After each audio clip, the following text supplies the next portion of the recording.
What's going on, everyone? So welcome to my latest video. This is my top 10 films that have always been perfect.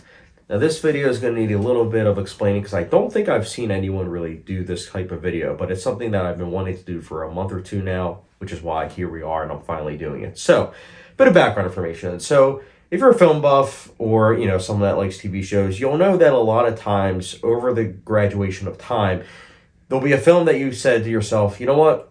It's 4 out of 5. But then you can't help but want to revisit it. And as you revisit it more and more, it goes up. It goes from 4, 4.25, 4.5, 4.75, and finally it's a 5 out of 5. That's awesome. Then there are also times where you watch a movie right away and it's like a 5 out of 5. And you're like, that's great. But then you revisit it, and the more you watch it, the less the rating is. And it will go down to like 4.75, 4.5. It happens. But this list in particular is the 10 films that I've, over the last decade plus at times, I've watched, and it's always stayed the same. 5 out of 5, I wouldn't change a thing about these films. They are masterpieces. They're great. And that's something that is a feat in itself. In fact, if you are someone that doesn't have Letterboxd, I would highly recommend you get a Letterboxd account. But on my Letterboxd right now, I think it's like 120 films I've given a 5 out of 5. And of those 120, only 30 through my logging that I was looking at, only 30 were ones that I've given 5 out of 5, which is something that really isn't that much considering that I've seen a couple thousand films. So this is something that, for me, is something that's very impactful. And I think that it does kind of showcase to me personally as a viewer how I am. So what I'm going to say is this. Number 10 is going to be from December of 2013, and my number 1 will be from as long as I can remember. So it'll be going back in time, so you'll be able to see me as a viewer almost. At least I think personally. I think these 10 films do a good job of representing how I am in terms of my love for films, as well as just 10 films that, I deem as masterpieces. I will also say this. Again, there are those other 20 films that I mentioned that I've rewatched multiple times and they've been 5 out of 5. Maybe I'll do like a part 2 and 3. If you guys like this video, then maybe I'll do that. But anyways, guys, enough exposition. Let's get into the top 10 films that have always been perfect, in my opinion. So, number 10. We're kicking things off with the movie that I watched at the end of 2013. It was, I believe, December 29th of 2013, and that is Prisoners. Yeah, Prisoners is a great film. I wouldn't change a single thing about it. I think that it ends perfectly. I think that it's got great cinematography, great acting. Everything about this film works. It is beautiful. It's haunting. It's hard to watch. It's a masterpiece. It's a film that I keep coming back to, and I feel like I gain more and more from it. But the first time, that experience, I'll never forget it. Yeah, that's why it's my number 10. Speaking of unforgettable and hard to watch, my number 9 is Schindler's List. So fun fact, Schindler's List, I actually blind bought the edited DVD. Yeah, that's right. I grew up in a very conservative household. Need I say more? But anyways, I watched the edited DVD in June of 2013, and I loved it. I thought it was a great film. I thought it was a masterpiece, and I ended up picking up the Blu-ray, I believe it was a couple years later, so I got to see it finally, like, unedited, and I still loved it, 5 out of 5. But it's one of those films, it is hard to come back to, because, again, it's a gut-wrenching film. But every time I rewatch it, I get more and more from it, and I find myself getting more and more emotional with age. I rewatched this, like, a month or two ago, and I found myself by the end, like, in tears. And that's been happening the last couple viewings of this film. So, I mean, it's a very powerful film. It's Steven Spielberg's masterpiece. What can I say? It's 5 out of 5. I've never watched this film and said, I need to change something. Like, something needs to be changed about this film. No. It's a timeless film. It's perfect. That's why it's my number 9.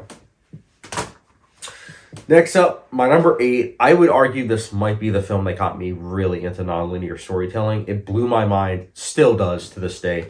My number 8 is Memento.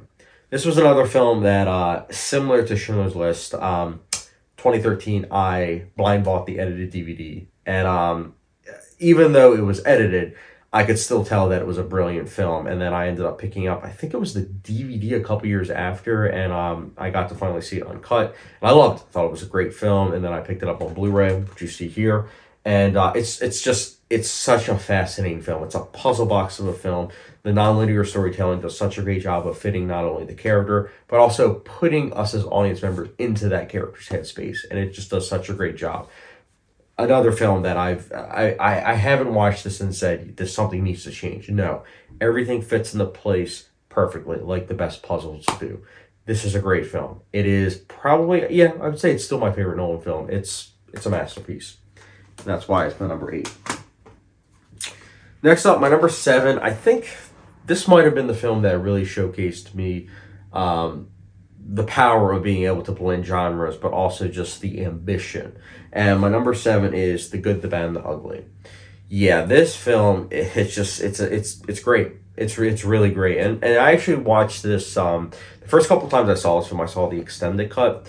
And the last couple of viewings I've seen of this on 4K, it's been the theatrical cut. And whether it's the extended cut or theatrical cut, I look at this as a perfect Western. It is the film that, for me, really cemented, hey, Clint Eastwood is an incredible actor. He is someone that brings his A game. And I was someone that grew up watching John Wayne films, but watching The Good, the Bad, and the Ugly, I was like, wow, I think Clint Eastwood, I think I like him better than John Wayne. No question.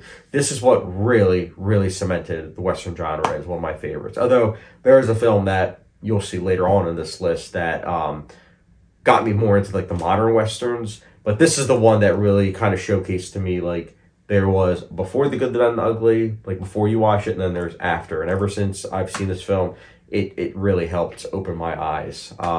Yeah, if you haven't seen The Good, the Bad, and the Ugly, highly recommend it. It's perfect. And that's why it is my number 7.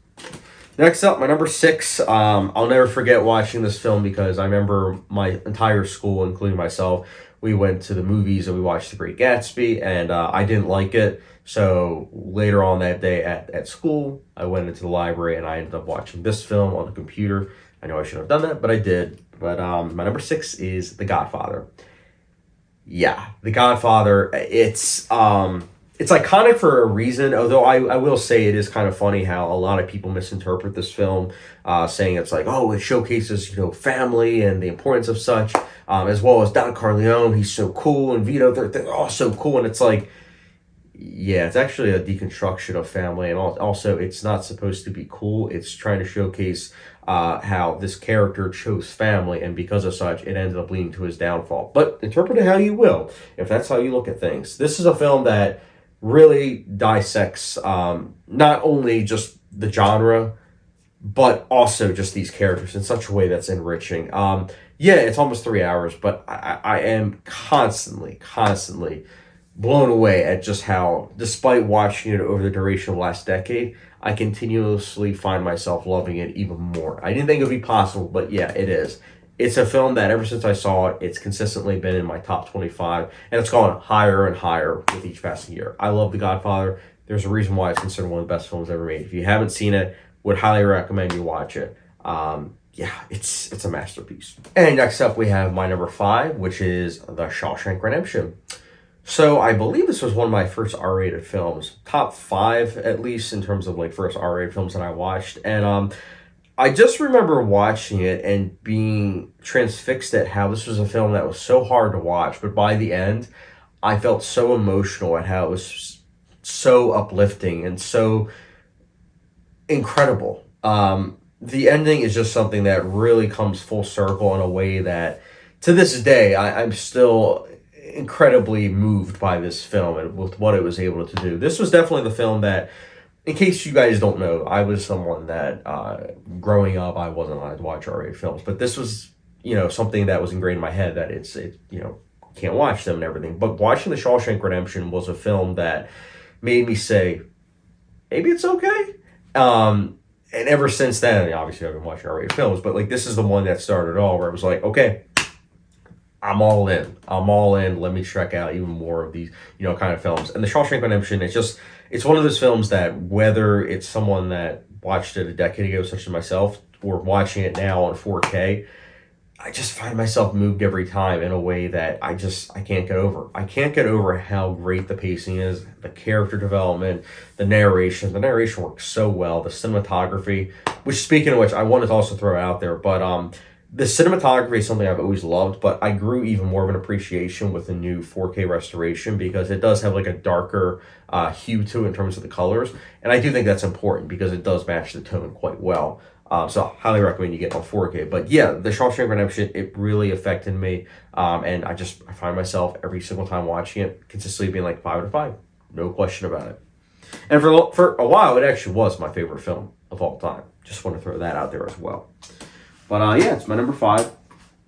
Next up, my number 4. This was a film that I believe I was a freshman in high school, and I'll never forget, this random kid in high school locker room recommended this movie, and that movie is my number 4, The Prestige.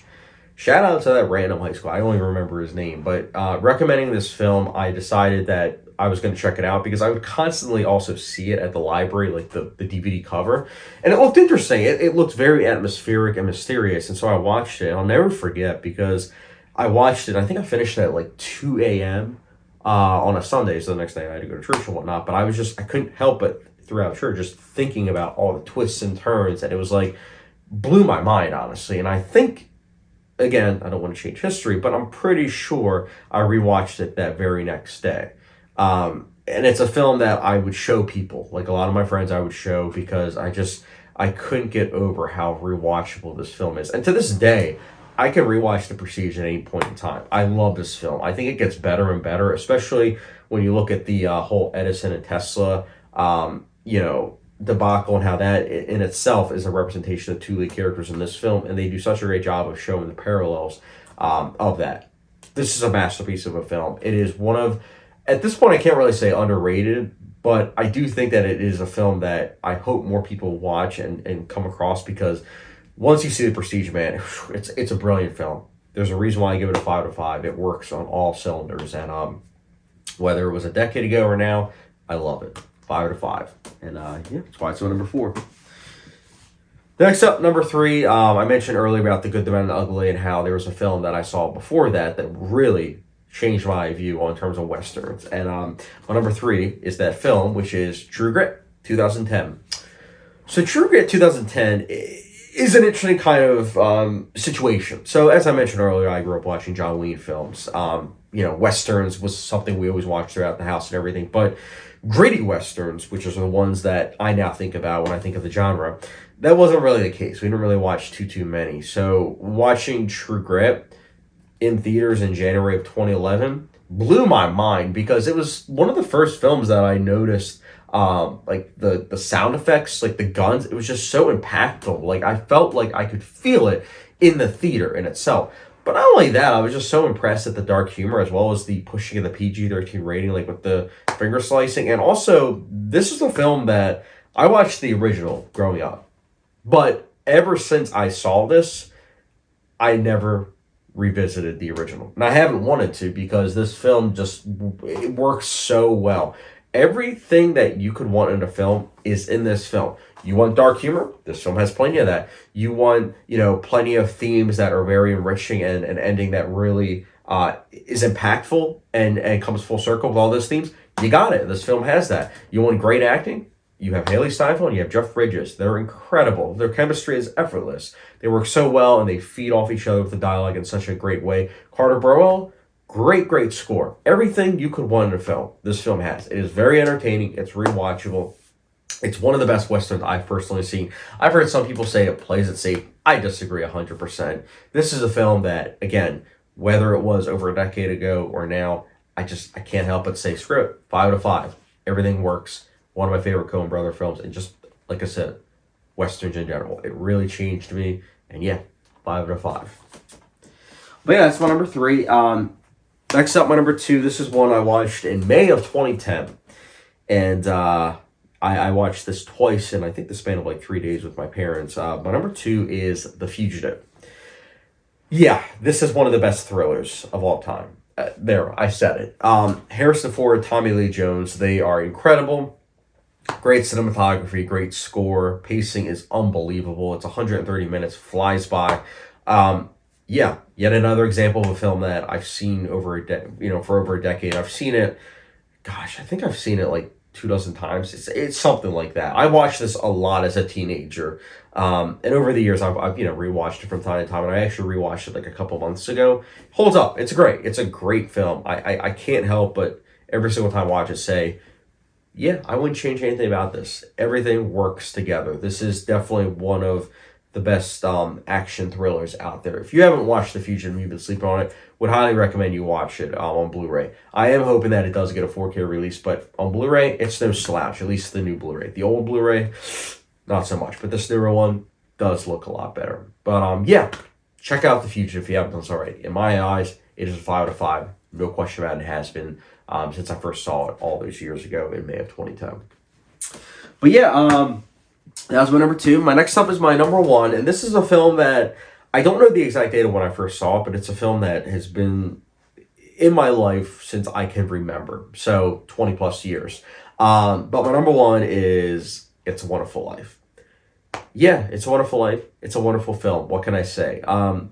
There is not a single thing I would change about this film. It is 130 minutes long, similar to The Fugitive, and similar to The Fugitive also. Wouldn't change a single thing about it. Everything works. It is emotional. It is satisfying. It is very well acted. It's got a lot of interesting themes. What can I say? It's a film that's aged like a fine wine. It is one of the best films of all time, as well as, my personal opinion, my favorite Christmas film. This is a film, if you've been sleeping on it for some reason, what are you waiting for? Watch this film. It never ceases to amaze me how amazing this film is. I can watch this once a year. I try to watch it around Christmas time, and it was a tradition in my family household to watch it every Christmas. And I try to still do that because it is, again, it's a timeless film that every single time I watch it, I'm like, yep, 5 out of 5. So yeah, It's a Wonderful Life. It's my number 1. Watch it if you haven't already. But yeah, guys, that's my top 10 films that have always been perfect, aka 5 out of 5 star films. Let me know the top 10 films that have always been 5 out of 5 stars, aka perfect for you, down in the comment section down below, as well as if you guys want to see another top 10 films that have always been perfect. As always, guys, I appreciate you guys watching. Don't forget the subscription, notification bell, follow me down Letterboxd, and I will catch you guys later.